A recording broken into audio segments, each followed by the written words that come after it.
সুস্বাদু এই খাবারটির নাম শুনে অনেকেই হয়তোবা অবাক হবেন। দেখতেও যেমন লোভনীয়, খেতেও অনেক সুস্বাদু। কেমন লাগলো আপনার গন্ধ? আসলে খুবই সুন্দর, এত সুন্দর আপনাকে বুঝাতে পারবো না। টক ঝাল মিষ্টি এর মধ্যে সবকিছু আছে। এর আগে কখনো খাওয়া হয় না, এটাই প্রথম। ভালোই লাগতেছে। আম, জাম, বড়ই কিংবা আনারস এসব ফলের মাখা তো অনেক খেয়েছেন, কিন্তু টক ঝাল মিষ্টি স্বাদের আখ মাখা কি কখনো খেয়ে দেখেছেন?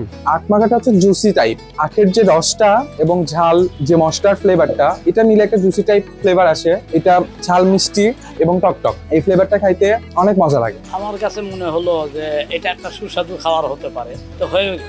সুস্বাদু বলতে কি খুব চমৎকার খাবার, ঝাল মিষ্টি টক। এবার ভিন্নধর্মী এই আখ মাখা বানিয়েই সাড়া ফেলে দিয়েছেন প্রদীপ মামা নামের এই ক্ষুদ্র ব্যবসায়ী। বেচা বিক্রিও মন্দ না। প্রদীপের দাবি, মাসে লক্ষাধিক টাকার মাখা বিক্রি করেন তিনি। মাসে প্রায় লক্ষাধিক টাকা বেচা কেনা করা হয়। এখানে খরচ মরচ বাদ দিয়ে মালটাল কেনা, মশলা কেনা, এটা সেটা কিনা 1000-10-12 থাকলেই তো আমার সংসার চলে যাচ্ছে। সুস্বাদু এই আখ মাখা তৈরি করতে প্রথমে আখগুলোকে পানিতে ভালোভাবে ধুয়ে আখের ছাল ছাড়িয়ে চাকু দিয়ে কেটে কেটে ছোট টুকরো করে গামলায় রাখা হয়। এরপর লবণ, ধনে, জিরা, মরিচ গুঁড়া, সরিষার তেল সহ প্রায় 1 ডজনের বেশি বিভিন্ন ধরনের মশলা দিয়ে মাখিয়ে পরিবেশন করা হয় প্রদীপ মামার স্পেশাল আখ মাখা। প্রথম কাটে নিই, দিয়ে তারপরে ফাইন করে সুন্দর করে ধোয়া হয়। ধোয়ার পরে চামড়াটা আমাকে ফেলে দিয়ে মধ্যের যে মাঞ্জিটা ওটা নেওয়া হয়, ওটা দিয়ে সুন্দর করে বিভিন্ন মশলা দিয়ে ওখানে মাখানো হয়। মাখার পরে সুন্দর একটা ফ্লেভার তৈরি হয়। মুখরোচক এই আখ মাখা খেতে প্রদীপের দোকানে প্রতিদিন ভিড় করছেন নানা বয়সী লোকজন।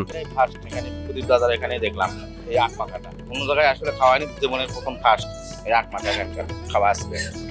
অনেক টেস্ট, খুব ইন্টারেস্ট। খাইয়াই মনে হয় আবার খাই। এই যে ঝাল টক মিষ্টি একটা ভাব আছে, এই ভাবটা খুব সুন্দর লাগে। বগুড়া শহরের মাটিডালি যাওয়ার পথে পিসিক এলাকায় প্রদীপ দাসের দোকান।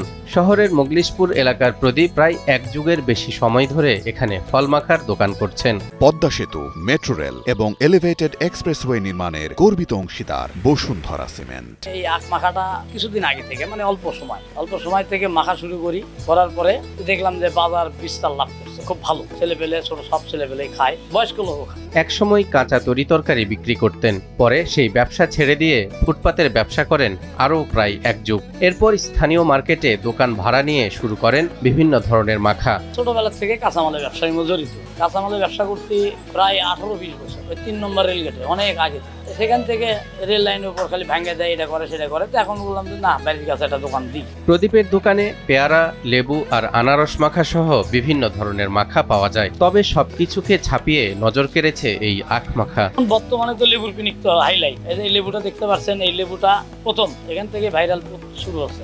এরপরে শুরু করলাম কাটনা, এরপরে বিভিন্ন আনারস, পেয়ারা, বিভিন্ন আইটেমের থেকে শুরু করতে করতে এখন চলে যাচ্ছে। প্রদীপের দাবি, প্রতিটি মাখা ক্রেতাদের হাতে তুলে দেবার আগে নিজে যাচাই করেন বলেই তার মাখার এত স্বাদ। মানে আমি নিজে ট্রাই করে আগে দেখছি। আমি প্রত্যেকটা জিনিস ট্রাই ছাড়া আমি বের করি। আমি নিজে আগে খাই, হ্যাঁ জনগণে খিলাই। দেশ বিদেশের বিভিন্ন ধরনের খাবার দাবারের নিয়মিত খোঁজ খবর রাখেন প্রদীপ, আর সেখান থেকে নিত্য নতুন আইডিয়া নিয়ে মাখা তৈরি করেন তিনি।